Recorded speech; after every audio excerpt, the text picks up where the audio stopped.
बच्चों, पिछले वीडियो में आपने प्राथमिक क्षेत्रक, द्वितीय क्षेत्रक और तृतीय क्षेत्रक के बारे में जानकारी की। चलिए एक बार फिर से हम समझ लेते हैं। प्राथमिक क्षेत्रक वो होते हैं जहाँ पर वस्तुओं का उत्पादन होता है। द्वितीय क्षेत्रक वो होते हैं जहाँ पर सामग्री तैयार की जाती है। और तृतीय क्षेत्रक वह होते हैं जहाँ से सामग्री का आदान प्रदान किया जाता है, जहाँ से तैयार सामग्री को इधर से उधर पहुँचाया जाता है लोगों की सेवाओं के लिए। कृषि क्षेत्र में अल्प बेरोजगारी की समस्या अधिक है, और अर्थात हम कुछ लोगों को अगर कृषि क्षेत्र से हटा भी देते हैं तो भी उत्पादन में विशेष प्रभाव नहीं पड़ेगा, क्योंकि उत्पादन जितना होना है उतना ही होगा। इसी को हम प्रच्छन्न या छिपी हुई बेरोजगारी कहते हैं। प्रच्छन्न बेरोजगारी किसे कहते हैं? जिसमें कई लोग एक साथ काम करते हैं, एक ही कार्य को कई लोग मिल करके करते हैं और एक ही उससे लाभ होता है, उसे हम प्रच्छन्न बेरोजगारी कहते हैं। इसी तरह शिक्षित बेरोजगार, जब शिक्षित बेरोजगार व शिक्षित व्यक्तियों को उनकी योग्यता के अनुसार काम नहीं मिलता है और मजबूरी में वह उन सब कार्यों को करता है जो उसकी योग्यता के अनुकूल नहीं होता है। जैसे आज बेरोजगारी की समस्या बहुत अधिक है। बहुत अधिक पढ़े लिखे लोग भी छोटे छोटे कामों को कर रहे हैं। जैसे सफाई कर्मी के रूप में बहुत सारे लोग जो है कार्य करते मिलेंगे आपको, और जिन्होंने BA MA किया हुआ है, तो इसे हम कह सकते हैं जो है शिक्षित बेरोजगारी। कुशल श्रमिक, जिसमें किसी कार्य के लिए उचित प्रशिक्षण प्राप्त किया हो, इसे हम कहते हैं कुशल श्रमिक। इसमें जैसे किसी कार्य को करना होता है, उसके लिए अलग अलग संस्थान बनाए जाते हैं जिनमें उनको उचित प्रशिक्षण दिया जाता है, जिससे कि वो उस तरह की सामग्री तैयार करने के लिए प्रशिक्षित हो सकें जिस तरह की उनको आवश्यकता है। अकुशल श्रमिक किसे कहते हैं, अब हम ये भी जान लेते हैं। वह जो सेवा कार्य कर रहे हैं, जिन्होंने इसका कोई प्रशिक्षण नहीं लिया है, उसे हम अकुशल श्रमिक कहते हैं। ठीक है। संगठित क्षेत्रक, वे कार्य होते हैं जहाँ पर रोजगार की अवधि निश्चित होती है। संगठित क्षेत्रक कौन से होते हैं? जहाँ पर रोजगार की एक निश्चित अवधि होती है और एक निश्चित जो है वेतन होता है।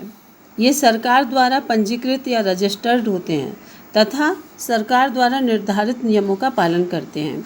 इन्हें हम कहते हैं संगठित क्षेत्रक। संगठित क्षेत्रक समझ में आ गया? जैसे सरकारी लोग होते हैं, सरकारी कर्मचारी होते हैं, उन्हें हम संगठित क्षेत्रक के अंतर्गत रख सकते हैं। असंगठित क्षेत्रक छोटी छोटी और बिखरी हुई इकाइयाँ जो अधिकांशतः सरकारी नियमों का पालन नहीं करती हैं, न उनके नियंत्रण में रहती हैं, असंगठित क्षेत्रक में होती हैं। जैसे कोई व्यक्ति अपना धंधा खोलता है और अपने लोगों को अपनी मर्जी से रखता है, उसे हम कहते हैं असंगठित क्षेत्रक।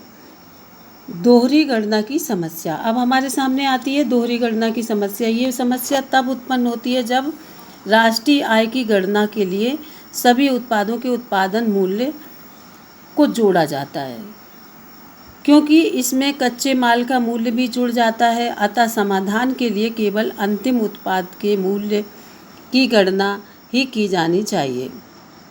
क्यों की जानी चाहिए? क्योंकि कच्चा माल तो हमें प्राप्त हुआ, लेकिन हमने उससे उतना माल नहीं तैयार कर पाया और उतना माल तैयार नहीं हुआ, इसलिए उसकी बिक्री कम हुई। तो उससे क्या हुआ कि लाभ हमें कम हुआ। अब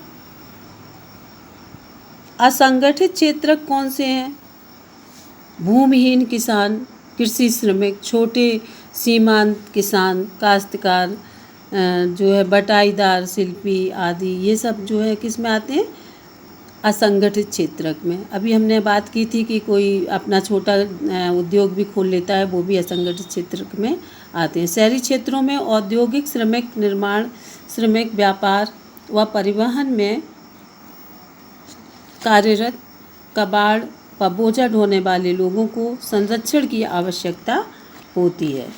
इसके लिए हमारी सरकार ने कुछ ग्रामीण रोजगार योजनाएं भी बनाई हुई हैं, जिसमें जो है बेरोजगारों को रोजगार दिया जाता है। जैसे ग्रामीण रोजगार गारंटी अधिनियम बनाया गया था 2005 में। केंद्रीय सरकार ने भारत के लिए 200 जिलों में काम का अधिकार लागू करने के लिए एक कानून बनाया है, जिसे हम 2005 अधिनियम के नाम से या जानते हैं, या ग्रामीण रोजगार गारंटी अधिनियम 2005 के नाम से भी जानते हैं। अब हम जान लेते हैं काम का अधिकार।